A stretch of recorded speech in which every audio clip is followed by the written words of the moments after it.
My parents snapped at me, "Look at your brother. He bought us a house. What have you done for us?" So I said nothing much, just paying the mortgage on that house and letting him keep up his golden boy act. I'm 34 and I've spent my entire life dealing with my family's nonsense. See, I was never the favorite.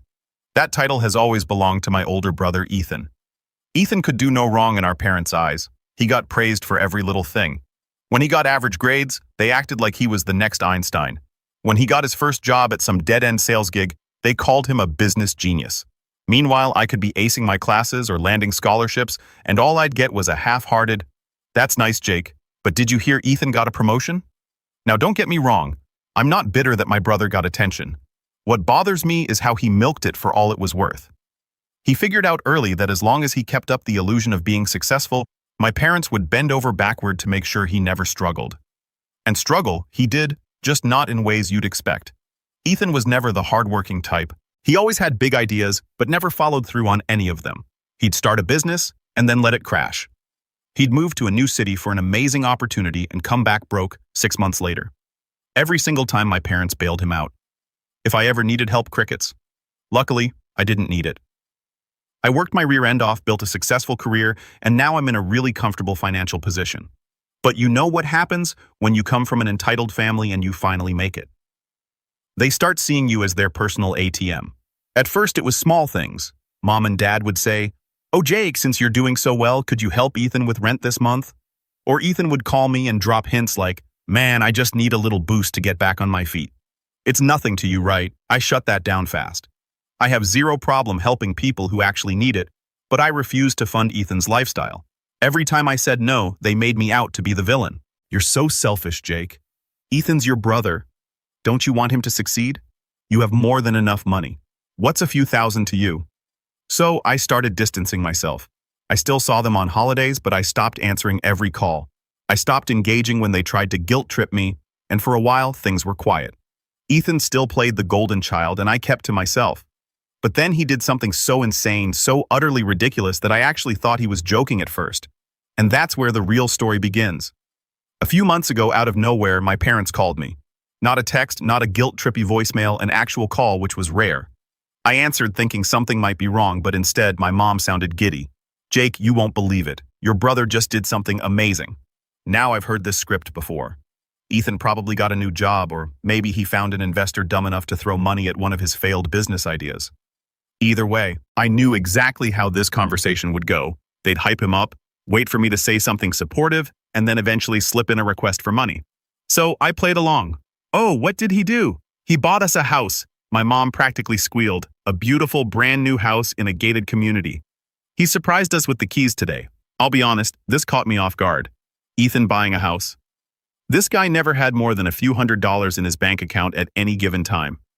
In a gated community, that wasn't just any house. That was expensive. I was skeptical, but kept my voice neutral. Wow. That's generous of him. I know my dad jumped in. It just goes to show how responsible he's become. He's finally settling down, thinking about his future, and he did it all for us. I resisted the urge to roll my eyes. Ethan was about as responsible as a raccoon in a convenience store. There was no way he suddenly had his life together. Something wasn't adding up. "That's great," I said, trying to keep the conversation short. "So, what's the catch?" My parents went silent for a split second, just long enough to confirm my suspicion. "What do you mean, Jake?" "There's no catch. Your brother worked so hard to make this happen." "Uh-huh." "Sure." I didn't press further. Instead, I gave them my usual polite but disengaged response and got off the phone as soon as possible. I knew something was fishy, and sure enough, it didn't take long for the truth to come out. A few days later, Ethan called me. Not a text, not a casual check-in, an actual phone call, which he only ever did when he wanted something. "Hey bro, how's it going?" He started his voice way too cheerful. "What do you want, Ethan?" I cut straight to the chase. "What? Can't a guy just call his little brother to chat?" I let the silence drag on. After a few seconds, he sighed dramatically. "Okay, fine. I do need a little favor, but it's nothing major. Just a tiny thing. Barely anything, really. Spit it out." "So, you know that house I got for Mom and Dad?" "Yeah, well, the bank kind of needs the first payment soon, and I was thinking." I hung up. I didn't even say a word, just hung up. Within minutes, he called back. I ignored it. Then a text. Ethan. Dude. My call dropped. Weird timing. LOL. Anyway, as I was saying, I just need a little help this month. I left it on read. 2 minutes later, another text. Ethan, come on, man. You're rich. It's not even a big deal for you. And there it was. The expectation, the entitlement.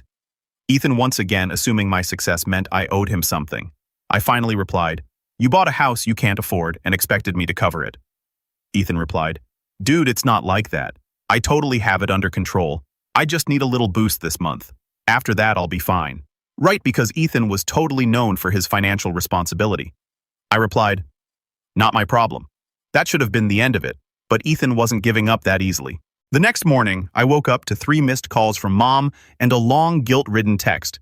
Mom texted Jake, I don't understand why you're being so cold to your brother. He did something amazing for this family, and now he just needs a little support. You make more money than all of us combined. Are you really going to let your own brother struggle? Oh, so he went crying to Mommy. Classic. Then another text from Ethan. Bro, just think about it. It's for Mom and Dad. You want them to lose their house? And there it was. The manipulation. I was done playing games.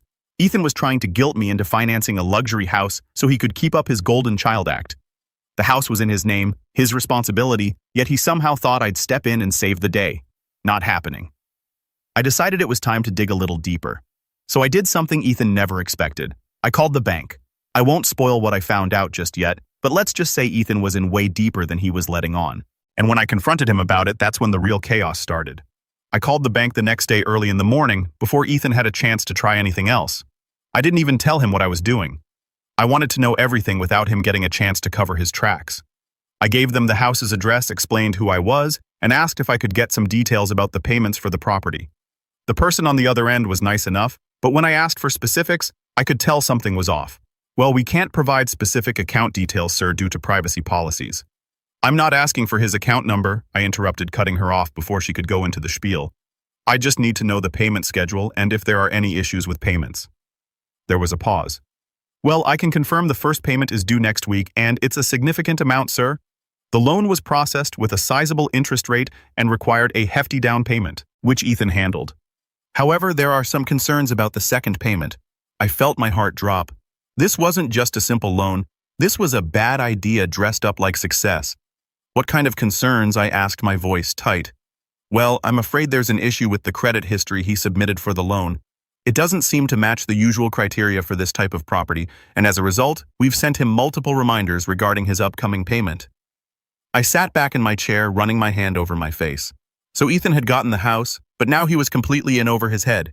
He was in too deep, and he hadn't told my parents a thing. The worst part. He probably never planned on paying it off by himself. That's where I came in. I thanked the woman for her help, hung up, and sat in silence for a few minutes. I wasn't going to let him manipulate me into saving him this time. This wasn't about family loyalty or a brotherly bond anymore. It was about him treating me like his personal bank, and I wasn't going to stand for it. I wasn't sure how I'd confront him, but one thing was clear: I wasn't going to pay a dime. The next few days were tense. Ethan called a few times, but I ignored him. Then my parents started texting me. Dad wrote, Jake, please. Ethan is just trying to do the right thing by the family. You know how much Mom and Dad would appreciate you helping him out. A few hours later, my mom texted too. Jake, you're making this so much harder than it has to be. Ethan worked so hard to get this house. Why can't you help him just a little? It's not like you'll even notice the money gone. The frustration was building inside me, but I kept my cool. I knew exactly where this was headed. They were going to side with Ethan no matter what. I wasn't going to let them guilt-trip me into enabling his poor decisions. He had made this mess. It was his problem to fix. Finally, after days of texts and calls, Ethan managed to catch me on the phone. I knew this was coming. He was persistent after all. Jake, he said, his voice dripping with that familiar charm. Come on, bro. I need you here. You're literally the only person who can help me out right now. You know this house means everything to Mom and Dad. They've been raving about it nonstop, and now they're going to lose it because of this stupid loan. I stayed silent for a long moment, just letting the silence stretch out. Ethan, I said slowly, you're asking me to bail you out again. There was a pause. Then he sighed heavily, like I was the one being unreasonable. You don't understand, Jake. I'm doing this for the family. You know that, right? I'm trying to give them everything they've ever wanted, and now you're telling me you can't help. His voice was getting more desperate, but I wasn't buying it. I'd seen this act too many times before. You're not doing this for the family, Ethan. You're doing this for yourself. You bought that house so you could play the hero, so you could show mom and dad you're the successful one. But now that it's crashing down, you want me to clean up your mess. He was quiet for a moment. Then, almost in a whisper, he said, "You don't even care about me, do you?" I felt the pang of something deep in my chest. Maybe it was guilt. Maybe just the familiarity of the manipulation, but I wasn't going to let him pull me back in. "You've made that pretty clear over the years, haven't you?" I replied coldly. "You don't care about me, Ethan. You just care about what I can do for you." There was a long pause on the other end of the line. "I didn't think you'd be this guy." He finally muttered, his tone almost bitter. "I guess I was wrong about you." Before I could respond, he hung up. I sat there, staring at my phone. I had finally reached my breaking point. The next morning, my parents called again. They weren't even trying to disguise their disappointment anymore. "Jake," my dad started, his voice cold. "You need to help your brother. This is your chance to show him you're there for him. He's not asking for much." "Dad," I said, trying to keep my voice steady. "He's asking for something that isn't mine to give. He made the decision to buy the house. He can figure out how to keep it. Jake, we're asking you to help, and you're refusing after everything we've done for you." The guilt they were trying to throw at me was almost comical. They'd never once asked me to help with anything that wasn't for them. And that was the turning point. Ethan had crossed a line, and my parents weren't any better. They'd chosen him again. I knew right then that if they were going to keep treating me like this, I was done. But I had one last card to play. I wasn't just going to let this go. The next few days were intense, but I wasn't going to let myself get emotionally dragged back into their drama. I spent my time focusing on work and keeping my distance from Ethan and my parents. But every time I checked my phone, there was a new message from them. It was like they thought I could just ignore everything and magically make Ethan's problems disappear. But this time, something was different. My dad called me again, but I didn't pick up. Instead, I waited for the voicemail. He left a message, the sound of his voice filled with frustration and disappointment. "Jake," he said, "this isn't about the money. It's about family. Ethan needs you. You can't just abandon him like this. If you don't step up now, I don't know what we'll do. I thought you understood what it meant to take care of each other. Please call me back." I just stared at the screen, the message echoing in my mind. Take care of each other. If that's what it meant to them, then I was done. They didn't need me to take care of them. They just needed me to solve their problems for them. A few hours later, I got a text from Ethan. It was short and to the point. "If you don't help me, I'm going to lose everything. This house is going to ruin me, and you'll be the one who made that happen. Are you really going to let me go under? Do you want to be the one to watch me lose everything?" The words stung. I wasn't going to lie. There was a part of me that felt something, guilt maybe. But the more I thought about it, the more I realized this wasn't my mess to clean up. He'd made his choices. I'd been there for him in the past, and every time I ended up paying the price. I didn't respond right away. Instead, I spent the next few hours sitting with the idea, weighing everything in my head. And then it clicked. I knew what I had to do. The next morning, I got a call from my parents. This time I picked up. "Jake, we need to talk," my mom said, her voice tense. "Ethan's in trouble. You have to help him. You know he can't handle this on his own." "Mom, Ethan's not a kid anymore. He's an adult, and he's made a choice that he can't back out of. It's not my responsibility to fix it for him." "You're being so stubborn," she snapped. "This is family, Jake. You can't just sit back and let him lose everything." I took a deep breath, trying to keep my cool. "You keep saying it's about family, but all I see is you asking me to bail him out. You're just enabling him, Mom. He's not learning anything if I step in every time things go south." Her silence on the other end was almost deafening. "Please, Jake," she finally whispered. "This is the last time I'll ask you. We're begging you." That's when I decided to play my hand. "I'll help," I said, making sure my voice was as calm and measured as possible, "but it's going to be on my terms." There was a pause, and I could almost hear the hope rising in her voice. "What do you mean I'll help, Ethan?" I continued. "But I'm not writing him a check. I'm not paying his bills. What I will do is help him find a way to get out of the situation. I'll cover the fees for him to sell the house and pay off the loan, but he needs to move out.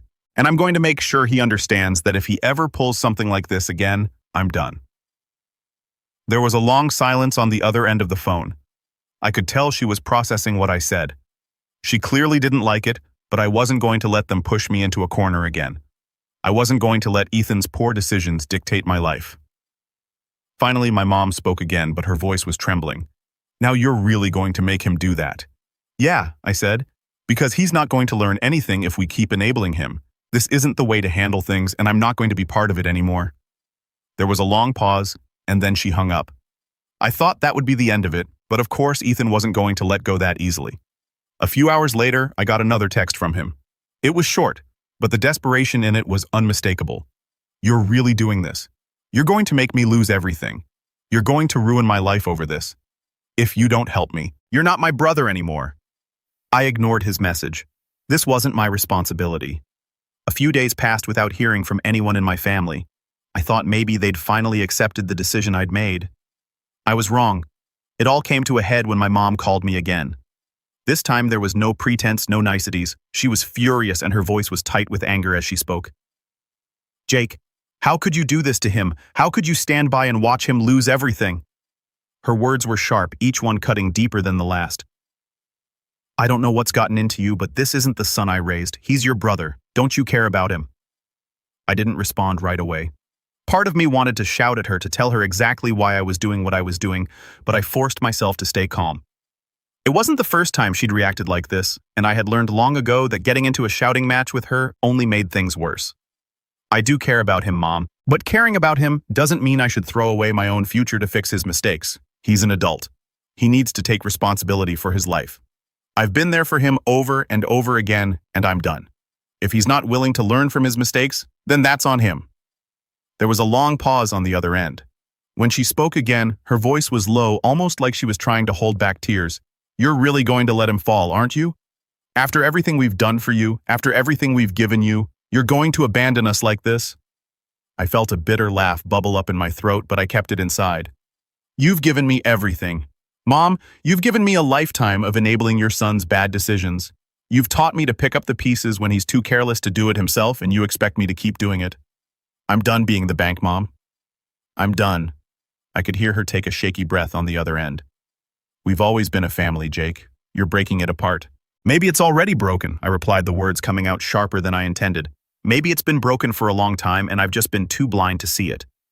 The call ended with silence, and I stared at my phone wondering if that was it, if my decision had truly cut the last tie between me and my family. That evening, as I was winding down for the night, I got another message. This one was from Ethan. It wasn't the usual angry text, but it had the same bitter tone. You know, you've really shown your true colors. I thought you were my brother. I guess I was wrong. You're just like them. You think you're better than me because you've got money, but when it comes down to it, you're just as selfish as they are. I don't need your help. I'll figure it out on my own. But don't ever call me again. I'm done with you. I stared at the text for a long time, letting it sink in. It stung, yes, but the more I thought about it, the more I realized it was a blessing in disguise. Ethan wasn't asking for help anymore. He was pushing me away, and that was the final sign that I needed to let go. I didn't respond. I didn't have to. The next few days were quiet. No calls, no messages. For the first time in years, I felt like I could breathe without the constant weight of family expectations pressing down on me. But then a few days later, my dad called again. I debated whether or not to pick up, but eventually I answered. Jake, he said, and his voice was more resigned than angry. This time we need to talk. About what I asked, trying to keep the edge out of my voice. I wasn't in the mood for another guilt trip. About everything he said, sighing deeply. About Ethan, about the house, about how you've completely turned your back on us. Do you realize what you've done? I haven't turned my back on you, Dad. I've been watching you all enable Ethan for years. I've been watching him make mistake after mistake, and every time you've come running to me to fix it. You've conditioned him to think he can do whatever he wants without consequences, and I'm done being the person who cleans up after him. He didn't respond for a moment, and I could feel the distance growing between us, like the words I was saying were building walls that I didn't know how to take down. When he spoke again, his voice was quieter. We've done everything for you, Jake. We've always had your back. You've never had to struggle like Ethan. You've always been the one who was responsible. But you think that's enough, don't you? You think that because you've got money, you don't owe us anything anymore? I was quiet for a long time, and when I finally spoke, I could feel the finality in my words. I owe you nothing, Dad. Not when all you've ever done is make me feel like I'm responsible for fixing everyone else's problems. You raised me to be self-sufficient, but when it came time for me to stand up for myself, You all decided I wasn't family anymore. I can't keep doing this. I'm done. You need to figure it out. The line went silent again, and for the first time I felt like I wasn't the one trying to fix everything. My dad's voice came back soft but firm. I guess this is it then. I don't know who you are anymore, Jake. I don't know how I'm supposed to look at you after this. And with that, the call ended. That was the last time I spoke to my dad. I took a deep breath and leaned back in my chair staring at the phone screen. I knew that by cutting them off, I had severed the last remaining connection to my past. There was no going back now. I could feel the weight lifting off my shoulders, the sense of freedom washing over me. It wasn't easy, but it was necessary. I had given them chances and they'd squandered every one of them.